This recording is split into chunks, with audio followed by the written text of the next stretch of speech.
Fala galera que curte o PC Facts. No vídeo de hoje a gente vai falar sobre alguns mitos que foram falados durante a semana sobre a GTX 1080. A gente vai confirmar isso para vocês. A gente tem visto que muita coisa tem se falado sem nenhum embasamento. Então a gente tem que tomar muito cuidado com aquilo que a gente lê, com aquilo que a gente está vendo. E o PC Facts, evidentemente, com a sua função social de trazer fatos para vocês, vai realmente tirar essas dúvidas. Portanto, para começo de conversa, a gente aqui não quer criticar canal nenhum, a gente não quer criticar colega nenhum de trabalho, a gente na realidade quer fazer o nosso. E o nosso estilo sempre foi trazer com base em fatos de maneira branda, sem ter que defender X ou Y. Quando é para mostrar que algo é ruim, a gente mostra, quando é para mostrar algo bom, a gente mostra também. Portanto, vamos colocar aí na tela para vocês a maioria das perguntas que fizeram para a gente durante a semana e a gente vai emitir aquilo que a gente apurou com base nos fatos que a gente estava com eles em mãos. Bom, as perguntas aí estão. A placa roda 4K 60 FPS? A placa consegue chegar em 2.1 GHz a 67 graus Celsius? O 4K e o VR são uma modinha mesmo? Estão sendo empurrados para a gente? A gente vai falar um pouquinho também sobre a fluidez, por conta de um tema que saiu essa semana, a respeito de que 30 FPS não é fluido, 60 FPS é, etc, etc. E um pouquinho sobre o gargalo da CPU com 1080 e 1070. Vamos lá. A placa roda em 4K 60 FPS? Gente, isso é relativo. É óbvio que em 4K 60 FPS, no Ultra, num The Witcher 3, ela não ia rodar. Não ia rodar, nunca se projetou uma placa para fazer isso.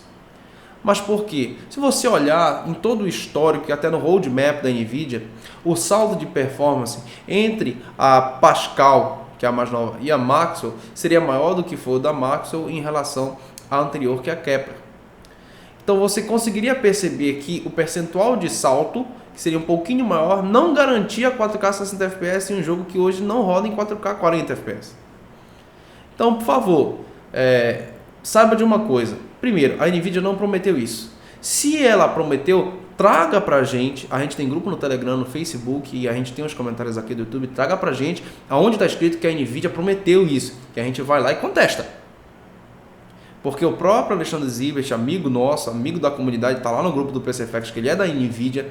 Ele mesmo falou que a placa não foi projetada para isso e em momento nenhum foi dito que seria isso que ela entregaria. Você viu ela rodando Doom em 4K acima de 60 FPS? Isso não quer dizer que ela vai rodar todo o jogo, cara. Se você inferiu isso, perdão, Doom é um jogo leve.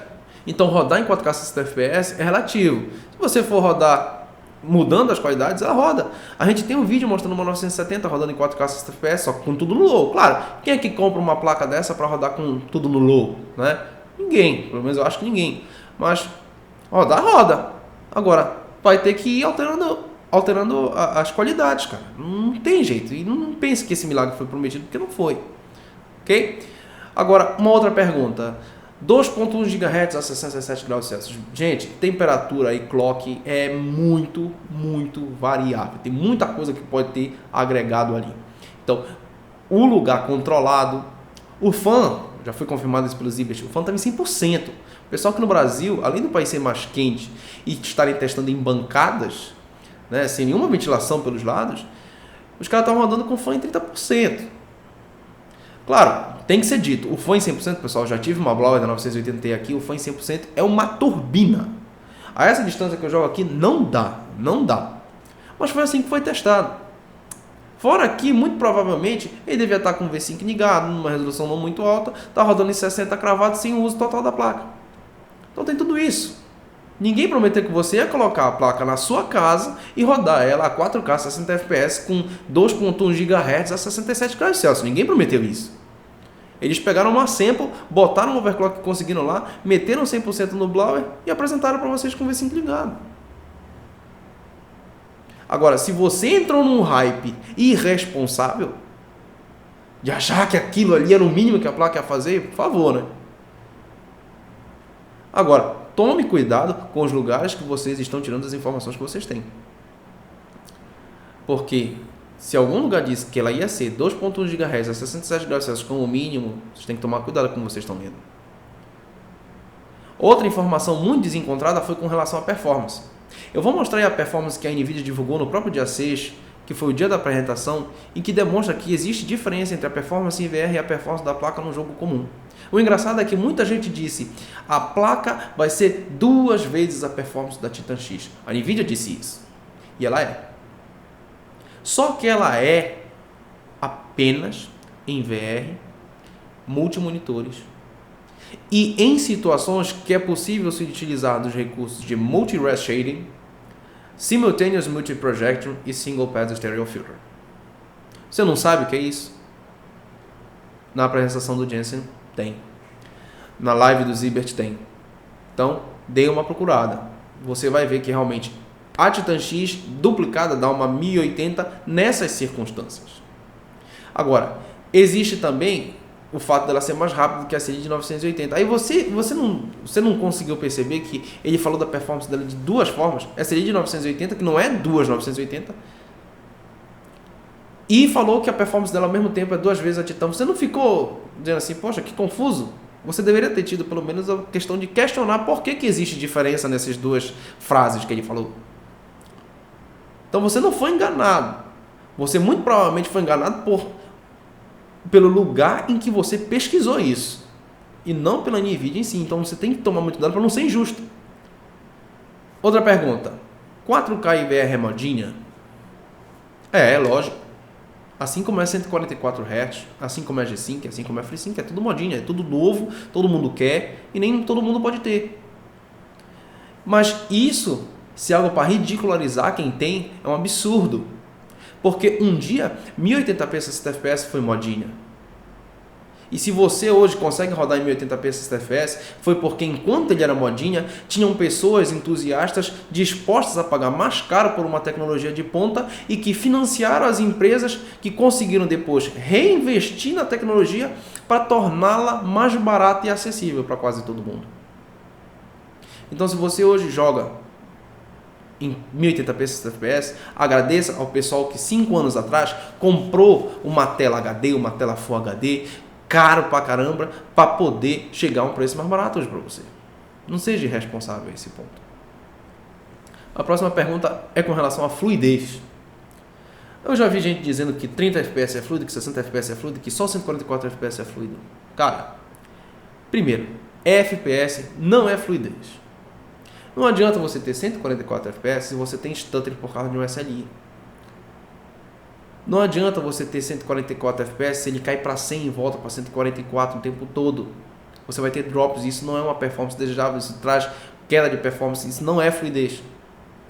Não adianta você ter 144 fps se você tem que ligar o V-Sync, por exemplo, e ter um aumento do input lag, ter uma diminuição do tempo de resposta no teu monitor. Enfim, tem muita coisa que pode ser agregada a essa discussão de fluidez que não dá para resumir em X FPS. Muita gente reclama de jogar em 30 FPS porque não sabe colocar em 30 FPS. Se você for ligar o V-Sync em 30 FPS para jogar no mouse, é impossível, galera. É impossível. O V-Sync aumenta o input lag. Se ele aumenta o input lag, na hora que você mexer o mouse, vai demorar para chegar a resposta. Agora, se você rodar em 4K 30 FPS, 32, em que as quedas são quase imperceptíveis, e você jogar com um controle que tem uma sensibilidade menor, é completamente diferente. Então, experimente antes de realmente sair falando que não dá para jogar. E fora que milhões de pessoas no mundo inteiro rodam a 900p 30 fps no Xbox One, pagam caro por isso, pagam R$300 por jogo e nem por isso estão chorando. Aí você vai falar mal do cara que joga em 4K 30 fps? Perdão, não dá. Claro, cada um tem a sua subjetividade. A pessoa não consegue mais jogar em 30. Ok, se você pode pagar por isso, beleza, seja feliz com o que você tem. Mas não vá falar que o outro é um idiota por querer rodar assim.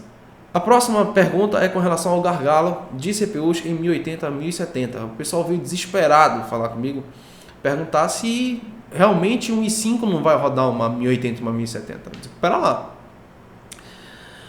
Algumas coisas têm que ser ditas com relação a isso.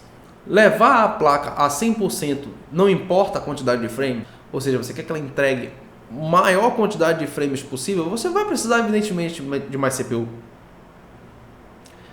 Agora, o que vai mudar o uso da CPU são 2 coisas só. E isso aqui não tem relação à placa em si. A gente vai mostrar para vocês.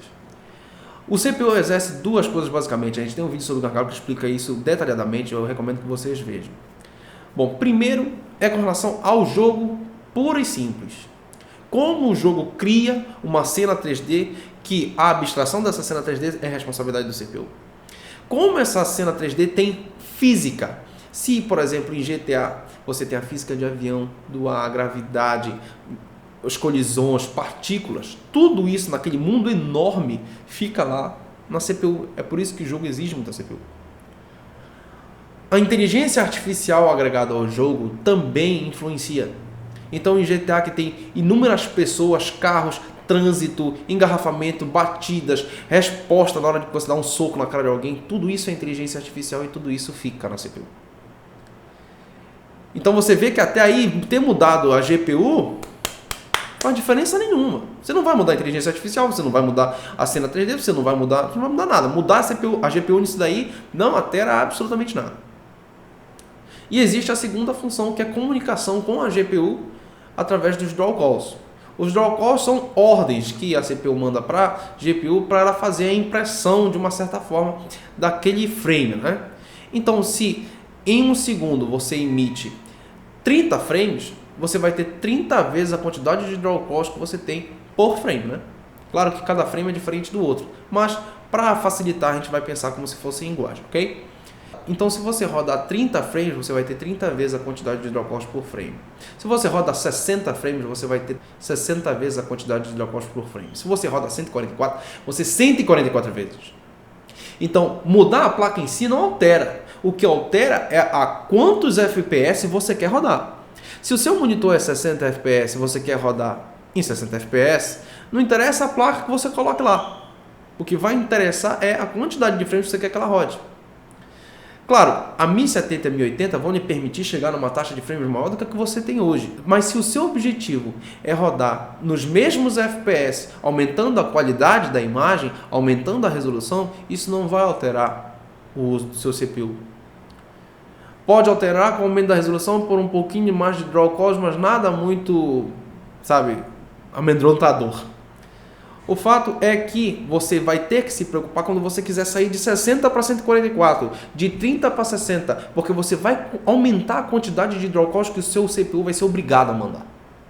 E é aí que reside o problema. Agora, um detalhe, você pode ter uma 970 para rodar em 4K 30 FPS agora, e de repente manter a 970 e querer passar a rodar em 1080p 144, você vai ter um uso muito maior do seu CPU, mesmo não tendo mudado a placa de vídeo. Então você tem que tomar muito cuidado quando você for afirmar que a placa em si vai aumentar o uso do seu CPU e vai gargalar. Não é assim. Eu espero que tenha ficado bem claro para o pessoal com relação a esses mitos da GTX 1080. A placa é uma monstra, não tem como negar que ela é uma monstra. A gente está aguardando também o anúncio das Polaris para ver se eles vão competir, se vão ser melhores, se vão ser mais eficientes, se vão ter mais recursos, enfim. Mas é assim, a gente só tem a comemorar com relação a essa placa por conta da evolução que ela trouxe, tanto em relação à sua antecessora, que é a 980, não é a 980 Ti, tá?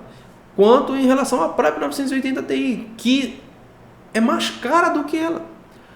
Vocês parecem que esquecem, mas a GTX 980 Ti é mais cara do que uma GTX 1080. E a 1080 roda com 25, 30% acima da 980 Ti em estoque. A gente ainda não sabe qual é o poder de overclock da 1080. Ok? Eu espero ter esclarecido as dúvidas de vocês. Se vocês gostaram, deem aquele like, se inscrevam no nosso canal para os futuros vídeos. Um grande abraço, pessoal.